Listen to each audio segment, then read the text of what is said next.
জিলহজ মাসের চাঁদ যে ব্যক্তি দেখবে সে যেন তার নখ এবং তার চুল এগুলো যেন আর না কাটে। চাঁদ দেখে ফেলেছেন, কুরবানি করা পর্যন্ত এখন চুল আর নখ যেন সে না কাটে। যদি না কাটেন তাহলে কি হবে? আপনি একটা পূর্ণাঙ্গ কুরবানির নেকি পাবেন ইনশাআল্লাহ। আর একটা কুরবানির নেকি কি জানেন? কুরবানির পশুর গায়ে যতগুলো লোমকূপ আছে ততগুলো নেকি আপনার আমল নামায় যুক্ত হবে ইনশাআল্লাহ। এই জিলহজ মাসের প্রথম 10 দিন, এই জিলহজ মাসের প্রথম 10 দিন সম্পর্কে আল্লাহ পাক সূরা ফজরের মধ্যে শপথ করেছেন, ওয়াল ফাজরি, ফজরের কসম, ওয়াল লায়ালিন আশর, এবং এই 10 রাতের কসম। এই 10 রাত বলতে এখানে জিলহজ মাসের এই 10 দিন এবং 10 রাতকে বোঝানো হয়। এর ফজিলত সম্পর্কে নবী সাল্লাল্লাহু আলাইহি ওয়াসাল্লাম একটা হাদিসে বলছেন, সহিহ বুখারী হাদিস, আনাস রাদিয়াল্লাহু আনহু ইবনে আব্বাস রাদিয়াল্লাহু আনহুমা থেকে বর্ণিত, নবী করিম সাল্লাল্লাহু আলাইহি ওয়াসাল্লাম বলেছেন যে মা মিন আইয়ামিন আমালু সালিহু ফীহিন্না আহাব্বু ইলাল্লাহ মিন হাযিহিল আইয়ামিল আশরা।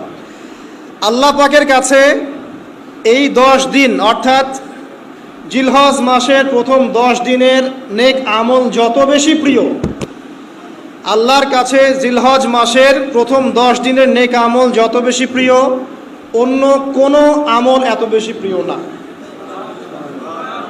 অন্য কোনো আমল, এটা বুঝতে গিয়ে সাহাবায়ে কেরাম প্রশ্ন করছেন, ক্বালু, তারা বলছেন, ইয়া রাসূলুল্লাহ, হে আল্লাহর রাসূল, বলুন সাল্লাল্লাহু আলাইহি ওয়াসাল্লাম, ওয়ালাল জিহাদু ফি সাবিলিল্লাহ, আল্লাহর পথের জিহাদও কি নয়? আমরা তো জানি ইসলামের সর্বোচ্চ চূড়া হচ্ছে আল্লাহর পথের জিহাদ। তো নবী সাল্লাল্লাহু আলাইহি ওয়াসাল্লাম বলছেন, ওয়ালাল জিহাদু ফি সাবিলিল্লাহ, আল্লাহর পথের জিহাদও নয়, আল্লাহর পথের জিহাদও নয়, ইল্লা, তবে ওই ব্যক্তির কথা ভিন্ন, রাজুলুন খরাজা বিনাফসিহি ওয়া মালিহি ফালাম ইয়ারজি মিন যালিকা বিশাই, কোন একজন ব্যক্তি যে তার জান এবং তার মাল নিয়ে আল্লাহর পথে বেরিয়ে গেছে, তারপরে কোনো কিছু নিয়ে সে ফিরে আসতে পারে নাই, মানে সে শহীদ হয়ে গেছে, এই ব্যক্তির কথা ভিন্ন। কিন্তু অন্য যে কোনো দিনের আমলের চাইতে এই 10 দিনের নেক আমল আল্লাহর কাছে সবচেয়ে বেশি প্রিয়। তাহলে আমরা বুঝতে পারলাম, আমরা যে 10 দিনে এখন বসবাস করছি, জিলহজ মাসের আজকে কয় তারিখ? 1 তারিখ। এই যে আল্লাহ পাক নিয়ামতের সাথে আমাদেরকে বাঁচিয়ে রেখেছেন, এই 10 দিন আমল করার সুযোগ দিয়েছেন, এই কৃতজ্ঞতা স্বীকার করে আমরা কিন্তু শেষ করতে পারবো না। পারবো না। প্রশ্ন হচ্ছে যে এই 10টা দিন আমরা কিভাবে কাজে লাগাতে পারি। আমি সেদিকেই যাব ইনশাল্লাহ। তার আগে এই দিনগুলো সম্পর্কে আর কয়েকটা ফজিলতের হাদিস শুনিয়ে দিচ্ছি। তিরমিজি, ইবনে মাজাহ, মিশকাতের 128 পৃষ্ঠা একটা হাদিস এসেছে, আবু হুরায়রা রাদিয়াল্লাহু আনহু থেকে বর্ণিত, নবী করিম সাল্লাল্লাহু আলাইহি ওয়াসাল্লাম বলেছেন যে দিনসমূহের মধ্যে এমন কোনো দিন নাই, আল্লাহর দিনগুলোর মধ্যে এমন কোনো দিন নাই যেদিন ইবাদত করা আল্লাহর কাছে জিলহজের 10 দিনের ইবাদতের চেয়ে বেশি প্রিয়। কথা বুঝতে পারছেন? এরপরে নবী সাল্লাল্লাহু আলাইহি ওয়াসাল্লাম বলছেন, ইয়াদুলু সিয়ামু কুল্লি সিয়ামিন মিনহা বিসিয়ামি সানাতিন, এই 10 দিনের একটা সিয়াম বা একটা রোজা 1 বছর রোজা রাখার সমান।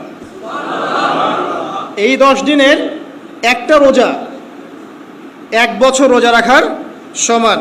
ওয়া কিয়ামু কুল্লি লাইলাতিন ফিহা বিকিয়ামি লাইলাতুল কদর, এবং এই 10 রাতের এক রাতের কিয়াম লাইলাতুল কদরের কিয়ামের সমান। আর আমরা জানি লাইলাতুল কদর সম্পর্কে আল্লাহ পাক কি বলেছেন, লাইলাতুল কদরি খায়রুম মিন আলফি শাহর, 1000 মাসের ইবাদতের চেয়ে উত্তম। তাহলে আমরা বুঝতে পারছি যে এই 10 দিন 10 রাত কি আমল করতে হবে, এই হাদিসটা বলে দিচ্ছে, সিয়াম এবং কিয়াম। 10টা সিয়াম না পড়েন, অ্যাটলিস্ট 3টা সিয়াম পারা যাবে ইনশাআল্লাহ। পারা যাবে না?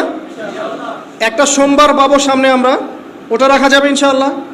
একটা বৃহস্পতিবার পাবেন, সেটাও রাখা যাবে ইনশাআল্লাহ। আর আরাফার সিয়াম পাবেন ইনশাআল্লাহ। আরাফার সিয়াম রাখলে আগের 1 বছর, পরের 1 বছর, 2 বছরের গুনাহ মাফ হয়ে যাবে ইনশাআল্লাহু আযজা ওয়া জাল। আর কিয়াম সম্পর্কে আমি সামনে বলছি ইনশাআল্লাহ তাআলা। এরপরে বাইহাকির একটা বর্ণনা আছে যে জিলহজ মাসের প্রথম দশকের রাতে, জিলহজ মাসের প্রথম দশকের রাতের প্রত্যেকটা নেক আমলকে 10 দিয়ে গুণ করা হয়, 10 গুণ বৃদ্ধি করা হয়। সুবহানাল্লাহ। আরও আছে বাইহাকি এবং ইসবাহানির বিশুদ্ধ সনদে হযরত আনাস বিন মালিক রাদিয়াল্লাহু আনহু থেকে বর্ণিত আছে, জিলহজ মাসের প্রথম দশকে প্রতিদিন 1000 দিনের সমান, মানে প্রতিদিনের আমল 1000 দিন আমলের সমান, এবং আরাফার দিনের মর্যাদা 10,000 দিনের সমান। আরাফার দিন যে ব্যক্তি ইবাদত করবে ইনশাআল্লাহ তাআলা সে 10,000 দিন ইবাদতের নেকি পাবে ইনশাআল্লাহ আযজা ওয়া জাল। তো প্রথম কি করতে হবে সেটা এই হাদিস থেকে বোঝা যাচ্ছে। হাদিসটা কি? উম্মে সালামা রাদিয়াল্লাহু আনহা থেকে বর্ণিত, নবী সাল্লাল্লাহু আলাইহি ওয়াসাল্লাম বলছেন যে জিলহজ মাসের চাঁদ যে ব্যক্তি দেখবে সে যেন তার নখ এবং তার চুল এগুলো যেন আর না কাটে। চাঁদ দেখে ফেলেছেন, কুরবানি করা পর্যন্ত এখন চুল আর নখ যেন সে না কাটে। যদি না কাটেন তাহলে কি হবে? আপনি একটা পূর্ণাঙ্গ কুরবানির নেকি পাবেন ইনশাআল্লাহ। আর একটা কুরবানির নেকি কি জানেন? কুরবানির পশুর গায়ে যতগুলো লোমকূপ আছে ততগুলো নেকি আপনার আমল নামায় যুক্ত হবে ইনশাআল্লাহু আযজা ওয়া জাল।